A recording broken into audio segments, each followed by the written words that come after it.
Hi friends, क्या हाल है आपके। उम्मीद है आप ठीक होंगे। आज मैं फिर एक दफ़ा आपके सामने हाज़िर हुआ हूँ।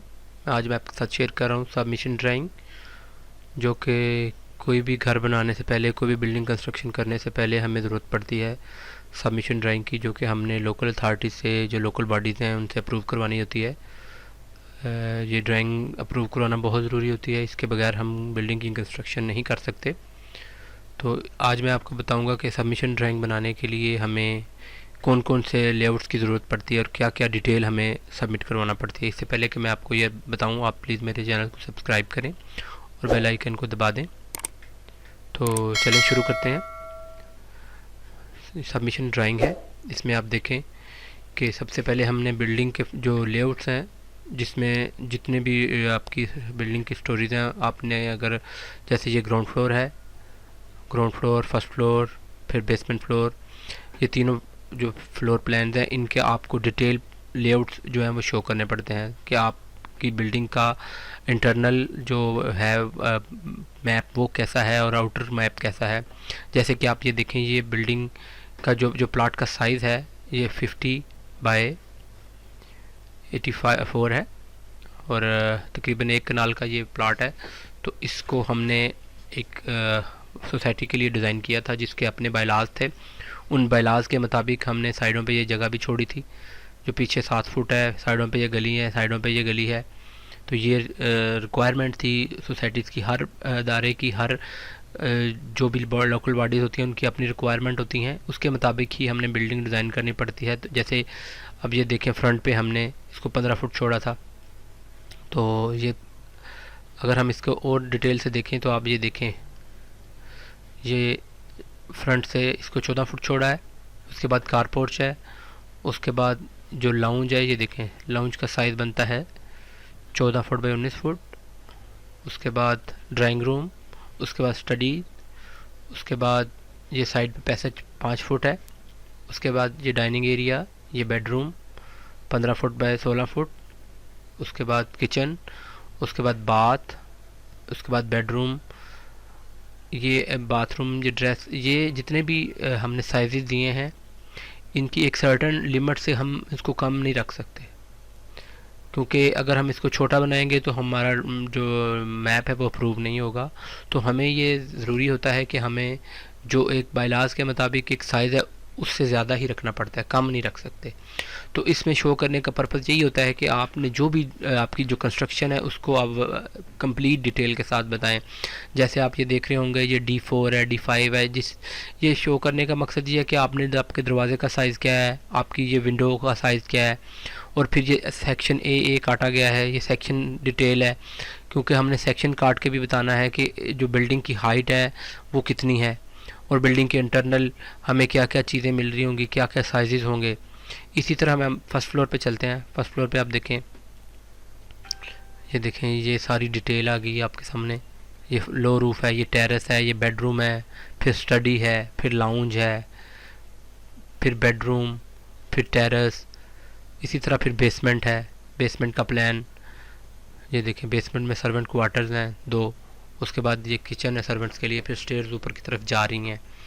तो उसके बाद आपको मैं बताता हूँ कि हमें इसके बाद ज़रूरत पड़ती है कि हमें बताना पड़ता है जिस स्टेयर की डिटेल, जिस स्टेयर की डिटेल है। जैसे कि आप देखें, इसमें बताया गया है कि स्टेयर का जो ट्रेड है वो 10.5 इंच का है और राइजर 7.5 इंच का है, और उसमें स्टील का साइज़ ये है। इस का पर्पज़ ये है कि इसमें एक एक डिटेल शो करनी पड़ती है कि स्टेयर की जो स्ट्रक्चर की डिटेल है वो दे दी जाती है। उसके बाद आप आगे चलें तो जो बीम्स हम डाल रहे हैं, लिंटल बीम, उसका ये देखें सेक्शन दिया गया है कि स्टील की डिटेल उसमें क्या है।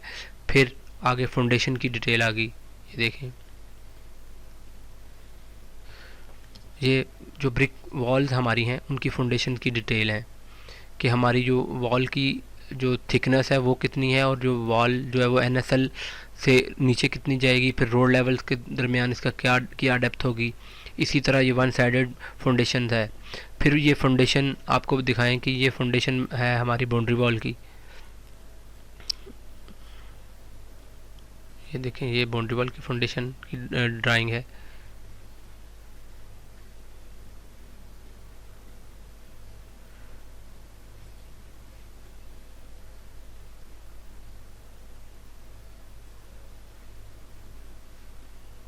उसके बाद जो मेन हमारा आता है, हमें बताना पड़ता है कि साइट प्लान।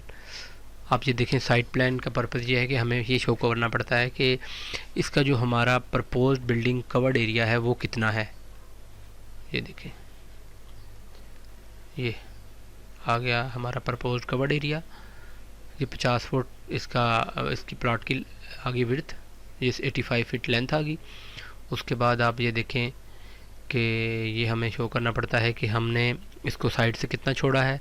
फिर हमने सीवरेज की लाइन ये शो की है, ये देखें, ये सीवरेज की लाइन ऐसे जा रही है ये। उसके बाद ये सेप्टिक टैंक में जाके ये देखें, ये बाहर जो मेन सीवरेज लाइन है उसके साथ कनेक्ट होगी। तो ये फ्रंट से 15 फुट।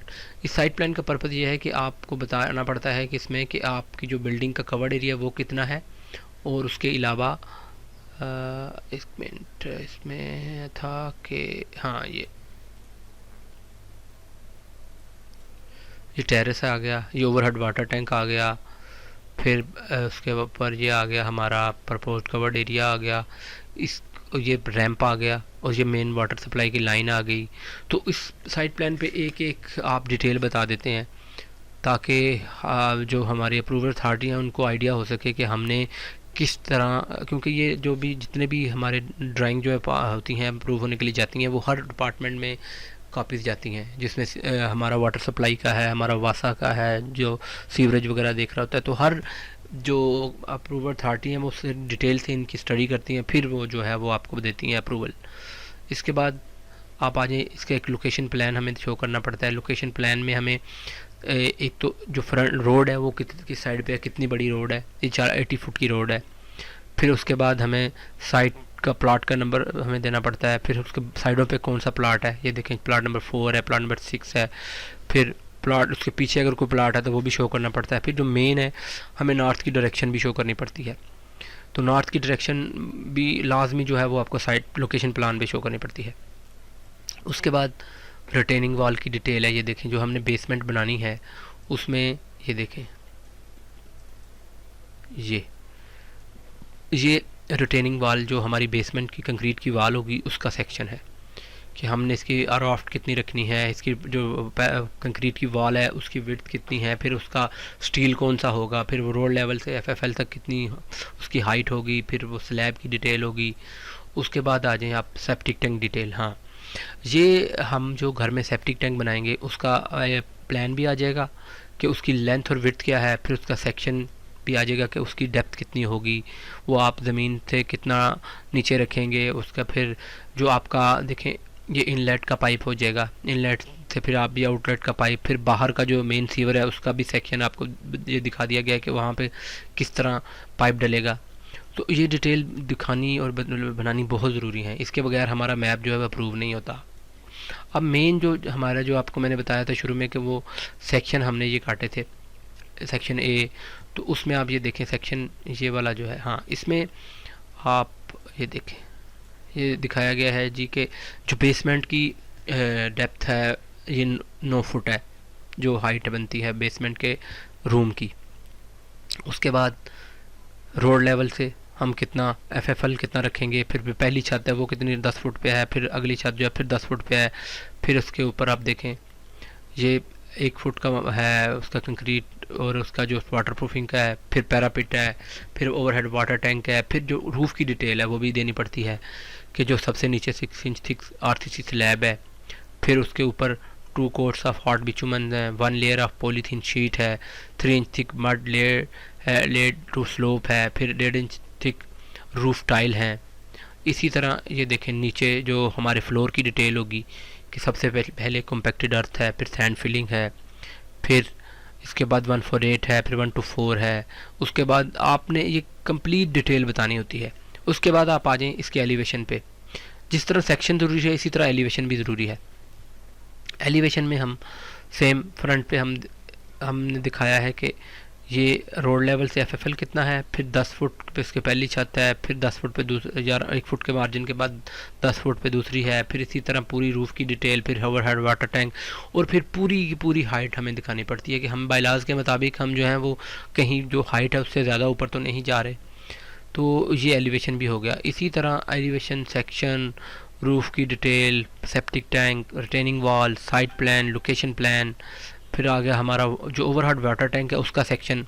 ये देखें ओवरहेड वाटर टैंक जो है उसका सेक्शन बताना है कि हमने उसको छत पे जब हमने रूफ पे बनाना है तो उसकी क्या होगी, उसकी स्ट्रक्चर डिटेल क्या होगी, उसकी स्लैब की थिकनेस क्या होगी, ये सारी की सारी डिटेल बतानी पड़ती हैं, क्योंकि ये जितने भी अप्रूवल डिपार्टमेंट्स होते हैं उनको ये डिटेल जाएंगी, फिर वो इसको देख के अप्रूव करेंगी कि आया ये ऐसे हमारे जो बायलाज हैं उनको वायलेट तो नहीं कर रहा। ये सारी ड्राइंग आपने जब इसमें सब पुट कर दी, उसके बाद आपको एक साथ लेजेंड बनाना पड़ता है जिसमें आपको क्या क्या डिटेल बतानी पड़ती है। इसमें सबसे पहले आपने देना है शेड्यूल ऑफ डोर विंडोज़, जिसमें आपने बताना है कि ये विंडो उसका साइज़ क्या है और विंडो की मेक कौन की, एलुमिनियम की है, एमएस की है। ये देखें ये डोर एंड विंडो शेड्यूल है, इसमें जो मार्किंग उधर हुई है विंडो 2, विंडो 3, विंडो 4, उसके हिसाब से इसके साइजेस दिए गए हैं। और साथ ही जब डोर विंडो शेड्यूल के बाद फ़ौरन हमें देना पड़ता है जी एरिया स्टेटमेंट, कि टोटल जो प्लॉट का एरिया है वो कितना है, और कवर्ड एरिया ग्राउंड फ्लोर कितना है, कवर्ड एरिया फर्स्ट फ्लोर कितना है, फिर बेसमेंट का कवर्ड एरिया कितना है, फिर टोटल कवर्ड एरिया कितना है, और फिर हमें ओपन एरिया भी बताना पड़ता है कि हमने जो दे रहे हैं वो ओपन एरिया कितना दे रहे हैं। उसके बाद आ जाता है ऑनर सिग्नेचर। यहाँ पे जो प्लॉट का मालिक होगा उसके सिग्नेचर होंगे, यहाँ पे टाइटल होगा, यहाँ पे उसका नाम लिखा जाएगा, प्रपोज्ड हाउस फॉर, जो भी आपका ऑनर है क्लाइंट है उनका नाम आ जाएगा, इधर डिटेल आ जाएगी सारी। उसके बाद स्केल आपने देखा होगा कि हर लेआउट के साथ उसकी स्केल शो की गई है कि उसको किस तरह इतनी बड़ी शीट पे जो है वो स्केल कौन सी स्केल पे दिया गया है। उसके बाद डेट आ जाएगी, उसके बाद सिग्नेचर ऑफ आर्किटेक्ट और उसकी स्टंप आ जाएगी। तो ये बहुत ज़रूरी है, इसके बगैर जो है वो आपका मैप सबमिट नहीं होता। तो आपने जब भी किसी ड्राइंग बनवानी है तो किसी जो मुस्तनद आर्किटेक्ट है उससे बनवा के सबमिट करवानी पड़ती है। तो आप इसको देखें, ये बड़ी ही यानी 1 कनाल का प्लाट है, तो इसके लिए हमें किन किन ड्राइंग्स की ज़रूरत है। अब नेक्स्ट मैं आपको बताऊंगा कि हम जो किसी भी घर की कंस्ट्रक्शन करते हैं तो उसके लिए हमें कौन कौन सी ड्राइंग ज़रूरत पड़ती है। तो अगर आपको ये मेरा जो वीडियो है अच्छी लगी है तो आप प्लीज़ मेरे चैनल को सब्सक्राइब करें और बेल आइकन को दबाएं ताकि आपको इस तरह की ड्राइंग मिलती रहें, और मेरे चैनल को ज़रूर सब्सक्राइब करें। बहुत बहुत शुक्रिया।